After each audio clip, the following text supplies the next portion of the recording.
And welcome to today's Bible study. I'm Kate. And I'm Monica. And this is Canon Bible Studies. Today we're going to be picking up where we left off, and I will read the last verse that we were in. Revelations 2:10. Fear none of those things which thou shalt suffer. Behold, the devil shall cast some of you into prison, that ye may be tried, and ye shall have tribulation 10 days. Be thou faithful unto death, and I will give thee a crown of life. B. The devil is about to throw some of you into prison. Here, Jesus described the nature of the persecution that would come against the Christians in Smyrna. Apparently, they would be imprisoned, and for a specific period of time, you will have 10 tribulation days. According to Jesus, the persecution about to come against the Christians of Smyrna was from the devil. At the same time, it was measured and limited by God. Surely, the devil wanted to imprison them for a longer time, but God limited the tribulation to 10 days. 2. Being thrown into prison was severe persecution. In that day, prison was never used to rehabilitate someone and rarely used to punish someone. Normally, you were thrown into prison as you awaited trial and execution. 3. For a man to become a Christian anywhere was to become an outlaw. In Smyrna, above all places, for a man to enter the Christian church was literally to take his life in his hands. In Smyrna, the church was a place for heroes. 4. This tribulation does not mean the common trials to which all flesh is heir. Some dear souls think that they are bearing their cross every time they have a headache. Some tribulation mentioned here is trouble they would not have had if they had not been Christians. C. You have tribulation 10 days. Commenters on the book of Revelation have long debated the meaning of these 10 days. 1. Some think that Jesus really meant 10 years of persecution, as the days in this book are what is commonly called prophetic days, each answering to a year. The 10 years of tribulation made a note 10 years of persecution, and this was precisely the duration of the persecution under Diocletian, during which all ascetic churches were grievously affected. Clark. 2. Others think that Jesus really meant persecution over the reign of 10 Roman emperors. The first under Nero, AD 54, the second under Domitian, AD 81, the third under Trajan, AD 98, the fourth under Hadrian, AD 117, the fifth under Septimus Severus, AD 193, the sixth under Maximin, AD 234, the seventh under Decius, AD 249, the eighth under Valerian, AD 254, the ninth under Aurelian, AD 270, the 10th under Diocletian, AD 284. White cited in Walvoord. Still, others take strange and confusing approaches. Others observe that in 10 days are 240 hours, which make up the number of years from 85 when the second persecution began, under which John, at this time was 325 when all the persecution ceased. Pull. Others say that 10 days is simply an expression of speech. The expression 10 days is not to be taken literally. It is a normal Greek expression of a short time. However, there is no compelling reason to believe it means anything other than 10 days of severe persecution, with an emphasis on the idea that it is a limited time.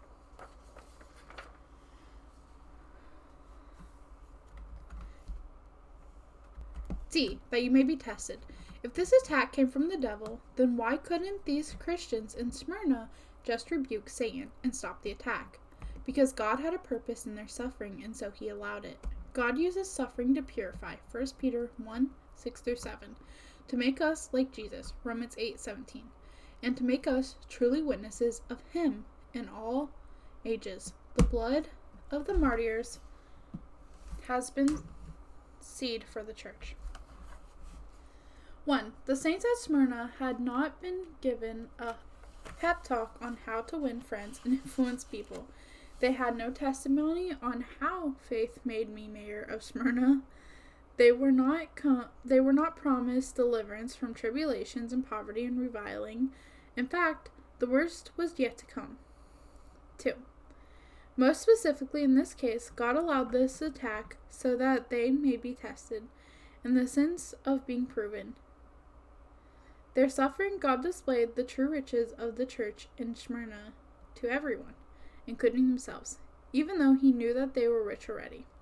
The Christians in Smyrna would be tested, but they passed the test. This church, compared to the other 6, has no evil spoken against it. Only this church among the 7 survives today, and it has survived through centuries of Roman and Muslim persecution, that you may be tested. God is also interested in testing us. We may not have the same opportunity to suffer for Jesus that the Christians in Smyrna had, but we can have their same heart. We may never be in a place to die a martyr's death, but we can live a martyr's life. Sadly, many Christians avoid persecution of any kind by conforming so much to the world that they are no longer distinctively Christians. This wasn't the case with the Christians in Smyrna. They were tested and they passed the test. E. Be faithful unto death, and I will give you the crown of life. What Jesus said to the church is important, but what he didn't say is also important. Jesus didn't have a single word of rebuke or correction for the Christians in Smyrna. All he had was the promise of a crown and the encouragement to be faithful unto death, which is literally become faithful until death. 1. There are 2 different words for crown in the ancient Greek language. One described the kind of crown a king would wear, a crown of royalty. The other kind of crown, the Stephanos, used here, is given as a trophy to a winning athlete. Jesus looks at the Christians of Smyrna and says to them, "You are my winners. You deserve a trophy." 2. Stephanos was also the crown worn at marriages and special celebrations. The picture is of Jesus and his bride, each wearing their crowns. The promise of a crown was especially meaningful for the Christians of Smyrna. The city of Smyrna had a crown of beautiful buildings at the top of Mount Pagos. In Smyrna, worshippers of pagan gods wore crowns. In that culture, good citizens and winning athletes received crowns. 4. Jesus promised a special crown, the crown of life. A champion athlete received a crown of leaves, which would soon get brown and die. Jesus' champions received the crown of life. 5. A crown without cares, quarrels, envy, and kings' crowns are so weighty with cares that oft they make their heads ache. Not so with this crown, the joy whereof are without measure or mixture. Revelations 2:11. He that hath an ear, let him hear what the Spirit saith unto the churches. He that overcometh shall not be hurt of the second death. A. He who has an ear. Though the Spirit has something to say to us through every one of the churches, this letter to the Christians in Smyrna may apply least of all to modern Western churches.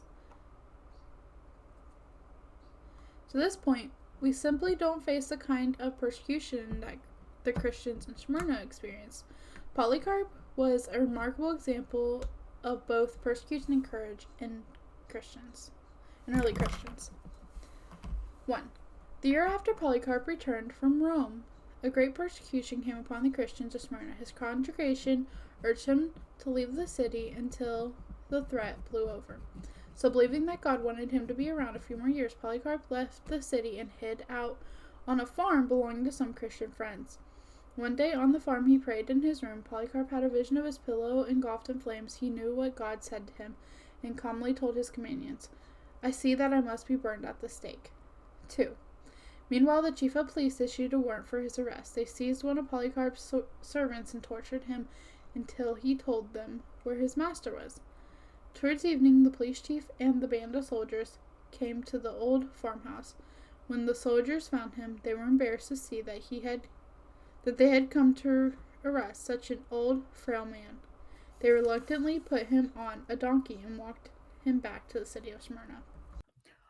On the way to the city, the police chief and other government officials tried to persuade Polycarp to offer a bunch of incense before a statue of Caesar and simply say Caesar is Lord. That's all he had to do, and he would be off the hook. They pleaded with him to do it and escape the dreadful penalties. At first, Polycarp was silent, but then he calmly gave them his firm answer no. The police chief was now angry, annoyed with the old man. He pushed him out of his carriage and onto the hard ground. Polycarp, bruised but resolute, got up and walked the rest of the way to the arena. The horrid games at the arena had already begun in earnest, and a large bloodthirsty mob gathered to see Christians tortured and killed. One Christian, named Quintus, boldly proclaimed himself a follower of Jesus and said he was willing to be martyred, but when he saw the vicious animals in the arena, he lost courage and agreed to burn the pinch of incense to Caesar as Lord. Another young man named Germanicus didn't back down. He marched out and faced the lions and died an agonizing death for his Lord Jesus.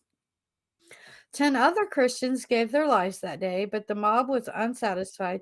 They cried out, "Away with the atheists who do not worship our gods." To them, Christians were atheists because they did not recognize the traditional gods of Rome and Greece. Finally, the crowd started chanting, "Bring out Polycarp." When Polycarp brought his tired body into the arena, he and the other Christians heard a voice from heaven. It said, "Be strong, Polycarp, play the man." As he stood before the proconsul, they tried one more time to get him to renounce Jesus. The proconsul told Polycarp to agree with the crowd and shout out, "Away with the atheists." Polycarp looked sternly at the bloodthirsty mob, waved his hand towards them, and said, "Away with those atheists." The proconsul persisted. "Take the oath and revile Christ, and I'll set you free." Polycarp answered, "For 86 years I've served Jesus. How dare I now revile my king?" The proconsul finally gave up and announced to the crowd the crime of the accused. Polycarp has confessed that he is a Christian. The crowd shouted, "Let the lions loose," but the animals had already been put away. The crowd then demanded that Polycarp be burnt. The old man remembered the dream about the burning pillow and took courage in God. He said to his executioners, "It is well. I fear not the fire that burns for a season, and after a while is quenched. Why do you delay? Come do your will." They arranged a great pile of wood and set up a pole in the middle. As they tied Polycarp to the pole, he prayed, "I thank you that you have graciously thought me worthy of this day and of this hour, that I may receive a portion in the number of the martyrs." In the cup of your Christ, after he prayed and gave thanks to God, they set the wood ablaze. A great wall of flame shot up to the sky, but it never touched Polycarp. God set a hedge of protection between him and the fire, saying that he would not burn the executioner. In a furious rage, stabbed the old man with the long spear. Immediately, streams of blood gushed from his body and seemed to extinguish the fire. When this happened, witnesses say they saw a dove fly up from the smoke into heaven. At the very same moment, a church leader in Rome named Irenaeus said he heard God say to him, "Polycarp is dead." God called his servant home. Nevertheless, the day of martyrs is definitely not past. All over the world, Christians face persecution, especially in Asia, Eastern Europe, and in the Muslim world. Some people estimate that more Christians had suffered and died for their faith in the 20th century than in all previous centuries combined. May 1940 In May 1994, news that item illustrates this gruesome martyrdom of a pastor in central India led to several hundred conversions to Christianity. A former Hindu who had changed his name to Paul James was murdered by a crowd of extremists as he spoke in a field prior to a February 20th church service in Bonny district.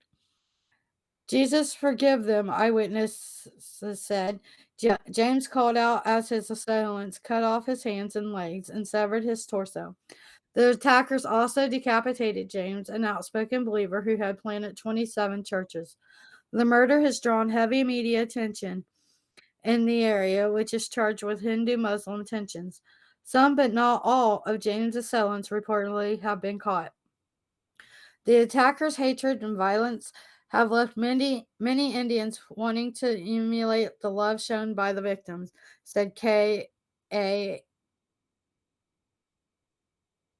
and Annanan Paul, head of gospel to the unreached millions. The gospel is spreading because of persecution, said Paul, who has been beaten 7 times and kidnapped once by fanatical religious groups. We are risking our lives to do this. People need to pray for us. National and International Religion Report, May 2nd, 1994. Revelations 2:11. He who overcomes shall not be hurt by the second death. He who overcomes. This was a promise for overcomers. This promise is for those who overcome the threat of persecution and the presence of persecution. We might say that we overcome by our close association with Jesus, who is the ultimate overcomer. As Jesus said, in the world you will have tribulation, but be of good cheer. I have overcome the world. John 16, verse 33. Shall not be hurt by the second death. Those who overcome in Jesus will never be hurt by the second death. The second death is hell, the lake of fire. Revelations 20:14 and 21:8. Though Satan threatened and attacked their life, Jesus promises his overcomers that death is conquered for them. The second death was a Jewish rabbinic expression for the total extinction of the utterly wicked. Barclay. All men died, but all are not killed with death. Oh, it is a woeful thing to be killed with death trap. Jesus' letter to the church at Pergamos. Revelations chapter 2, verse 12. And to the angel of the church in Pergamos write these things, saith he which hath the sharp sword with 2 edges. Pergamos, this was the political capital of the Roman province of Asia, the less. When John wrote, Pergamos had been the capital city of the region for more than 300 years. The city was a noted center for culture and education, having one of the great libraries of the ancient world with more than 2,000 volumes. Thank you for listening to today's Bible study. We'll see you next time. Bye. If you like and subscribe. Bye.